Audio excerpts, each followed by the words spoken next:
एक बहुत ही सुंदर सीख देने वाली कहानी। एक युवक ने शादी के कुछ साल बाद पिता से कहा कि वह विदेश जाकर व्यापार करना चाहता है।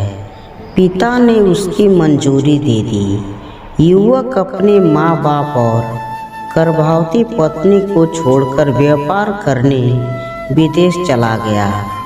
उसने विदेश में कड़ी मेहनत की और धन कमाया और बहुत अमीर सेठ बन गया। लगभग 15 वर्ष धन कमाने में बीत गए तो उसे वापस घर लौटने की इच्छा हुई। पत्नी को पत्र लिखकर उसने आने की सूचना दी और जहाज में बैठ गया। वह सेठ कुछ दिनों बाद अपने नगर पहुंचा। नगर के एक चौराहे पर ही उसने देखा कि एक युवक एक बोर्ड के साथ खड़ा था। उस बोर्ड पर उसने लिख रखा था बेशकीमती ज्ञान के सूत्र। सेठ ने उस व्यक्ति के पास जाकर पता किया तो उसने बताया कि मैं बेशकीमती ज्ञान के सूत्र बेच रहा हूँ। तो सेठ बोला, ठीक है, एक सूत्र मुझे भी दे दो। वह आदमी बोला, मेरे हर ज्ञान के सूत्र की कीमत 100 स्वर्ण मुद्राएं हैं। सेठ को यह सौदा महंगा तो लगा, लेकिन उसने एक ज्ञान सूत्र खरीद लिया। उस व्यक्ति ने सेठ को ज्ञान का सूत्र दिया, कोई भी कार्य करने से पहले 2 मिनट रुक कर सोच लेना। सेठ ने वह सूत्र अपनी डायरी में लिख लिया। सेठ को अपने घर पहुँचते पहुँचते रात हो गई।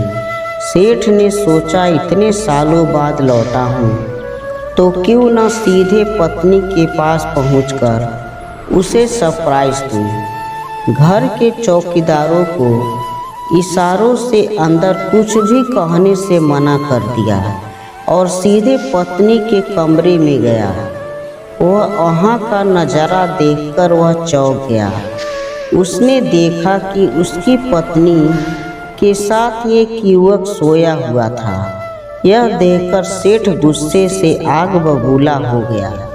वह सोचने लगा कि मैं परदेश में उसकी चिंता करता रहा और यहाँ यह अन्य पुरुषों के साथ सो रही है। आज मैं इन दोनों को जिंदा नहीं छोड़ूंगा।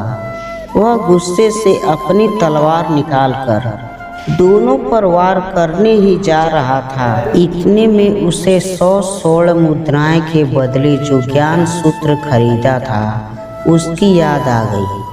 कुछ भी कार्य करने से पहले 2 मिनट सोच ले। वह 2 मिनट सोचने के लिए रुका। उसने तलवार वापस पीछे हटाई, लेकिन वे किसी बर्तन से टकरा गई। बर्तन के गिरने की आवाज़ से पत्नी की नींद खुल गई।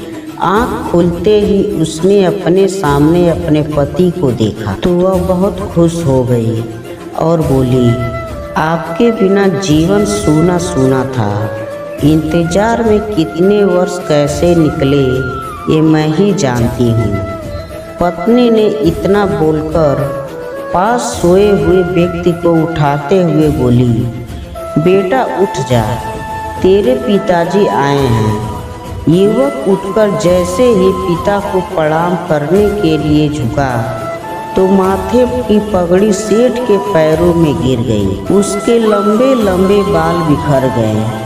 सेठ की पत्नी ने कहा, यह आपकी बेटी है, इसके सम्मान को कोई आँच न आए, इसलिए मैंने इसे बचपन से ही पुत्र के समान पालन पोषण और संस्कार दिए हैं। यह सुनकर सेठ की आंखों से आंसू की धारा बह निकली। उसने पत्नी और बेटी को गले लगा लिया और सोचने लगा, यदि आज मैंने उस ज्ञान सूत्र पर अमल नहीं किया होता तो आवेश में आकर कितना अनर्थ हो जाता।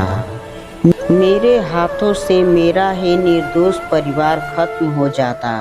शिक्षा दोस्तों, इस कहानी से यही शिक्षा मिलती है कि जल्दबाजी में आकर कोई निर्णय ना ले, क्योंकि जब हम आवेश में होते हैं तो हमें अच्छे बुरे का ख्याल नहीं रहता है, इसलिए गुस्सा होने की स्थिति में कोई भी निर्णय ना लें।